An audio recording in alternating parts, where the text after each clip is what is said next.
तो विज्ञान को एक विषय के रूप में पढ़ते हो सभी, हाँ या नहीं? क्या वो एनर्जी थोड़ी कम लग रही है? साइंस को पढ़ते हो सभी? तो उसी की बात करते हैं कि पहले विज्ञान होता क्या है ये बताओ। व्हाट इज साइंस है।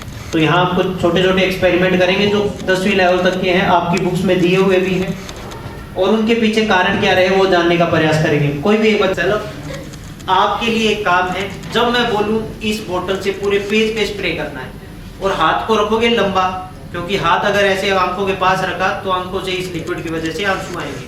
फिर ये चिढ़ाने वाले अब कि विष्णु तो ऊपर जाते ही स्टेज पे रोने लग गया था, है ना? तो इसको पकड़ो, जब मैं बोलूं हाथ लंबा करके, जब मैं बोलूं पूरे पेज पे स्प्रे करना, कीजिए। आप इस पेज को देखिए, हाँ करो, स्प्रे करो, इधर भी करो, उस साइड से, बस ठीक है, बैठ जाओ। भी यहाँ कुछ लिखा हुआ दिखाई दिया। पहले तो 10th वाले बच्चे एक बार हाथ उठाइए, कौन कौन से बच्चे 10th के हैं? अच्छा, हिंट मैं दे देता हूँ, आप एसिड बेस और इंडिकेटर के बारे में पढ़ते हो। क्या हुआ वो हमने देख लिया कि पहले एक पेज खाली दिख रहा था, उसके ऊपर ये लिक्विड स्प्रे किया, लिक्विड स्प्रे किया तो कुछ लिखा हुआ नजर आया। अब क्यों आया उसकी बात करते हैं। फिर बेस और इंडिकेटर के बारे में पढ़ते हो, वही चीजें यहाँ यूज की गई है। चलो इतना हिंट काफी है, अंदाजा लगाओ किन लिक्विड का मैंने यहाँ यूज किया है। चलो इंडिकेटर क्या होते हैं ये बताइए पहले।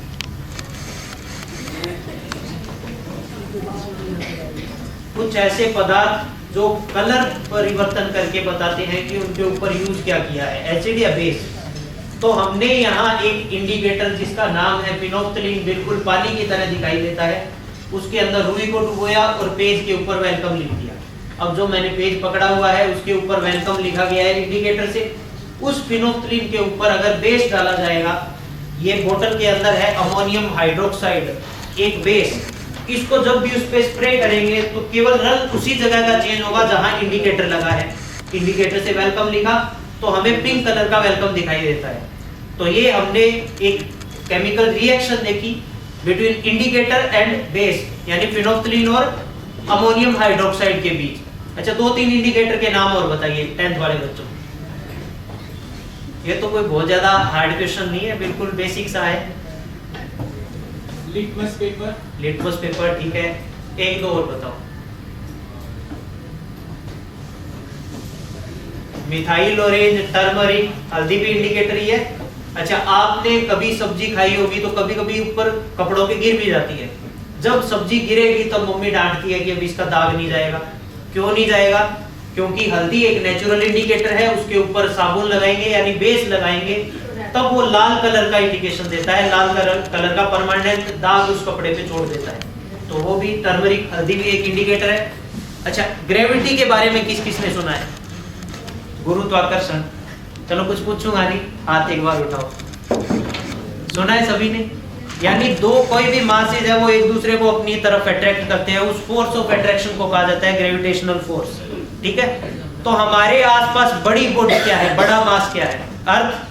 तो धरती अपने आसपास की चीजों को अपने सेंटर की तरफ खींचता है, जिसे हम कहते हैं ग्रेविटी, है ना? यानी मैं कह सकता हूं कि कोई भी चीज को अगर यहाँ ज्यादा हाइट से छोड़ेंगे तो वो कम हाइट की तरफ आएगी, हाँ या नहीं? आएगी। तो एक आपके सामने ये एक सरफेस है जिसमें ये वाला हिस्सा थोड़ी, यानी ये एकदम फ्री है दोनों साइड मूव करने के लिए, ऊपर भी और नीचे भी। तो ग्रेविटी इसको कहाँ खींचेगी? कहाँ जाना चाहिए? इस साइड। एक बार देख लेते हैं जा कहाँ रहा है, कहाँ गया? फिर से एक बार करके देख लेते हैं, ऊपर जा रहा है, यानी ग्रेविटी को नीचे खींचना चाहिए था, अब ऊपर गया कैसे? मैंने कोई हाथों से भी कोई फोर्स नहीं लगाया, इसके अंदर भी कोई मैग्नेट मोटर वगैरह कुछ नहीं लगा हुआ। यहाँ ग्रेविटी का उल्लंघन कैसे हुआ वो एक बार समझते हैं। सबसे पहले तो मैं बता दूं कि केवल हमें दिख रहा है कि ये ऊपर चढ़ा, आया असल में नीचे है, इसकी हाइट में कमी आई है। पहले तो वो देख लो, ये जो ऊपर यहाँ सरफेस रखा हुआ है इस पे एक बार गौर मत कीजिए, पूरी बॉडी को मत देखो, केवल इस पॉइंट पे अपना फोकस रखिएगा, क्योंकि इसी एक्सिस के अलोंग बिल्कुल सेंटर में इसका सेंटर ऑफ मास है। अगर यहाँ से छोड़ा जाए और ये बॉडी ऊपर की तरफ मूव करेगी तो ये हिस्सा भी ऐसे ऊपर आएगा, और अगर नीचे जा रहा है तो ये हिस्सा नीचे की तरफ मूव करेगा। अब एक बार इस पॉइंट को देखिए कि ये ऊपर जा रहा है या नीचे जा रहा है जब इसको यहां से छोड़ा जाएगा उस समय। केवल इस पे अपना फोकस रखिए। नीचे जाता हुआ दिखाई दे रहा है। अब हुआ वही, ग्रेविटी ने ज्यादा हाइट से कम हाइट की तरफ चीजों को खींचा, यानी यहाँ इसका सेंटर ऑफ मास ज्यादा हाइट पे था, इधर कम हाइट पे आ गया। अब आया क्यों? ये तो वैसे दिखने में तो ये ऊंची जगह है। अब उसकी बात करते हैं। ये दोनों पाइप आपस में जुड़ी हुई है कुछ एंगल पे, बीच का इनका फुलाव लगातार बढ़ रहा है, और ये जो दो कोन आपस में मिलाए हुए एक शेप है, इसको जब नीचे वाले पॉइंट पे रखेंगे उस समय ये लिफ्ट होगा बिल्कुल यहाँ से नीचे से, क्योंकि फुलाव कम है, यहाँ से लिफ्ट होगा, हाइट बढ़ जाएगी। जैसे जैसे ऊपर की तरफ मूव करेगा, इसके जो लिफ्ट होने के पॉइंट है वो इधर शिफ्ट होते रहते हैं, तो इसकी हाइट में कमी आएगी। तो ओवरऑल इसकी हाइट यहाँ ज्यादा है और यहाँ इसमें लगातार कमी आ रही है, इसी वजह से ये इधर ऊपर की तरफ मूव करता हुआ हमें दिखाई देता है। अच्छा, 10th वालों में से बताओ कौन 11th में साइंस लेने वाला है? सोचा नहीं अभी? चलो, अगर कोई लेगा तो वो 11th में एक थ्योरम पढ़ेगा, नाम है उसका बर्नौलीज थ्योरम। बर्नौली नाम से एक वैज्ञानिक थे, उन्होंने एक चीज बताई, एक थ्योरम दिया कि अगर किसी फ्लूइड यानी हवा पानी, हमारे पास हवा है तो हवा को लेके एक बार एक्सपेरिमेंट करेंगे। अगर किसी जगह पे हवा की स्पीड ज्यादा है तो प्रेशर घट जाएगा, और हवा की स्पीड कम है तो प्रेशर बढ़ जाएगा। दो चीजें बताई उन्होंने। कहा हवा की स्पीड ज्यादा, तो स्पीड ज्यादा करने के लिए ब्लोअर ले आते हैं, बटन दबाएंगे, किस जगह की हवा है उसकी स्पीड बढ़ा दी। अब वहां प्रेशर कम हुआ या नहीं हुआ वो चेक करने के लिए एक बोतल ले आते हैं, अब ये बोतल इसी के ऊपर ऐसे उड़ता रहता है, नीचे नहीं गिरेगा। चलो आप कह दोगे जी नीचे से तेज हवा आ रही है उसकी वजह से बोतल को उड़ा के रखती है। चलो मान लेते हैं अगर यहाँ तेज हवा आई, ये एक बार उड़ेगा, उसके बाद इसको इधर उधर गिर जाना चाहिए, क्योंकि यहाँ तेज हवा है, मैं हाथ से भी इसको उठाता हूँ तो भी ये कहीं भी गिरता है। तो इसी के ऊपर फ्लोट क्यों कर रहा है, मेन हमारा क्वेश्चन है वो। उसका एक्सप्लेनेशन देता है बर्नौलीज थ्योरम। यहाँ दो प्रेशर जोन बनेंगे, एक तो इसके ऊपर जहाँ हवा की स्पीड कम, यानी स्पीड ज़्यादा तो प्रेशर हो गया कम, और सराउंडिंग की हवा क्या है, एकदम शांत बैठी है, उसकी स्पीड कम है तो प्रेशर बढ़ जाएगा। तो यहाँ प्रेशर ज्यादा है, इसके ऊपर प्रेशर कम है, तो कोई भी चीज ज्यादा प्रेशर से कम प्रेशर की तरफ धकेली जाएगी। तो ये बोतल है, ये भी सराउंडिंग की हवा है जो यहाँ एकदम शांत हवा है, इसी के द्वारा धकेली जाती है इस ब्लोवर के ऊपर, और ये लगातार टेढ़ा भी कर लेता है तो भी ये ऐसे क्लोज करता रहेगा, क्योंकि यहाँ का प्रेशर कम, नीचे का प्रेशर ज्यादा, इसीलिए ये उड़ता रहता है। अच्छा, वायुमंडल के बारे में तो आपने सुना होगा, हमारे आसपास काफी गैस है। कौन सी गैस है जो और एक फैक्ट ये भी आपने पढ़ा होगा कि लिक्विड फॉर्म में अगर नाइट्रोजन को लिया जाए तो काफी ठंडा लिक्विड है, उसका टेम्परेचर है -196 डिग्री सेल्सियस, -200 के आसपास। पहले तो इस छोटे से बॉक्स को देखो, इसका साइज कितना है। क्या इस छोटे से बॉक्स के अंदर मैं ऐसे 5, 10, 15 बैलून डाल सकता हूँ बिना फोड़े? इसका वो अपना वॉल्यूम है और इसका वॉल्यूम थोड़ा आपने अंदाजा लगा ही लिया कितना है। इसके अंदर क्या मैं बिना फोड़े ऐसे गुब्बारे डाल सकता हूँ क्या? चलो करके देख लेते हैं। एक गुब्बारा इसके अंदर डाला, ये अभी दूसरा डाल लेते हैं। मैं इसके अंदर 5, 10 नहीं 15, 20, 30 गुब्बारे भी बड़े आराम से डाल सकता हूँ। दो ऑप्शन है हमारे पास इसके वॉल्यूम कम करने के। एक तो मैं कोई पिन लेके गुब्बारे की हवा निकाल दूं, हवा निकलेगी तो वॉल्यूम कम होगा, गुब्बारा सिकुड़ जाएगा, बड़े आराम से इसके अंदर फिट हो जाएगा। दूसरा ऑप्शन, मान लो एक बार हम कोई बर्तन में पानी लेंगे, उसे गर्म करेंगे तो क्या होगा? पानी भाप में बदलेगा, लिक्विड है वो गैस में बदलेगा, गैस का वॉल्यूम ज्यादा होता है। तो यहाँ हमने इस गुब्बारे को मुंह से फुलाया, यानी गुब्बारे के अंदर कार्बन डाइऑक्साइड है। उसको जब मैं ठंडा करूंगा तो उसके अंदर की गैस क्या होगी? लिक्विड फॉर्म में आ जाएगी, और गैस के मुकाबले लिक्विड का वॉल्यूम कम है, इसीलिए ये गुब्बारा सिकुड़ जाता है। इसके अंदर जो गैस है वो यहाँ लिक्विड के रूप में यहाँ नीचे इकट्ठी हो जाती है और इसका साइज कम हो जाएगा, इसका वॉल्यूम घट जाएगा, तो बड़े आराम से इसके अंदर फिट हो जाएंगे गुब्बारे। और जैसे इनको बाहर निकाला जाता है तो ये सराउंडिंग की हीट लेने के बाद ये फिर से फूल जाते हैं और अपने उसी साइज में आ जाते हैं, यानी इनकी हवा निकली नहीं है, इन्हीं के अंदर है, केवल उसका गैस में, गैस के वो लिक्विड फॉर्म में आ गए। बोल रहे हैं अभी? अच्छा, ये क्या चीज है? पेड़ के पत्ते। पेड़ों में पानी की मात्रा काफी होती है। हम घर से बाहर जाते हैं तो अपने पड़ोसी को कह के जाते हैं कि पानी डालते रहना पेड़ हमारे पौधों में, पेड़ों में, वो खराब ना हो जाए, जल ना जाए। तो इसके अंदर भी लगभग 70% हिस्सा इसका पानी का बना हुआ है।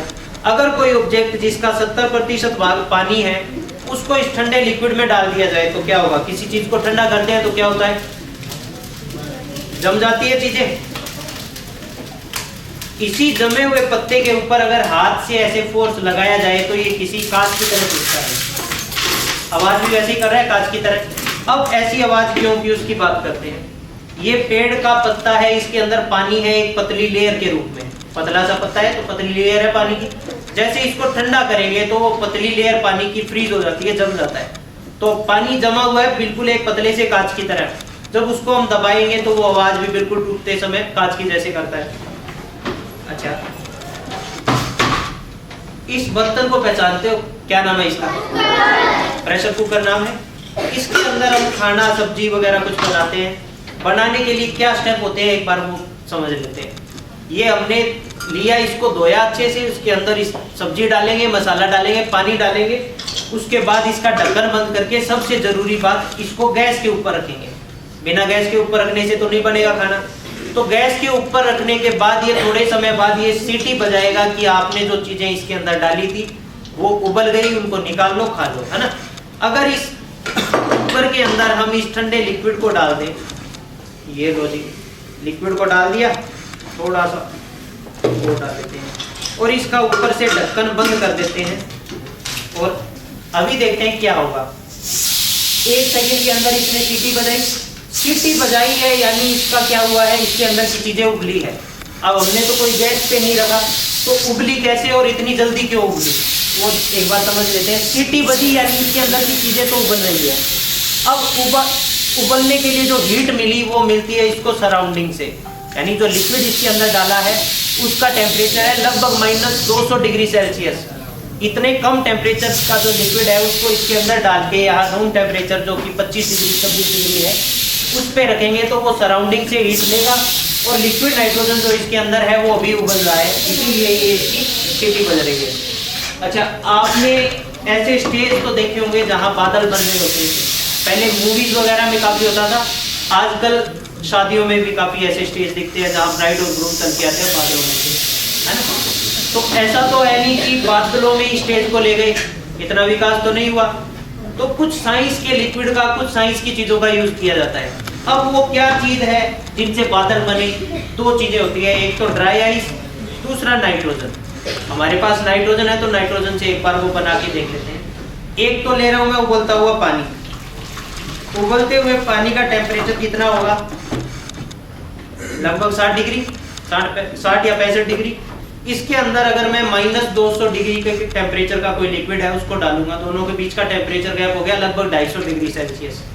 उसको अगर डालूंगा तो इनके बीच का रिएक्शन बड़ी तेजी से होगा और उसी रिएक्शन के रूप में हमें ये बादल बनते हुए दिखाई देते हैं। कोई भी एक बच्चा आ गया हो,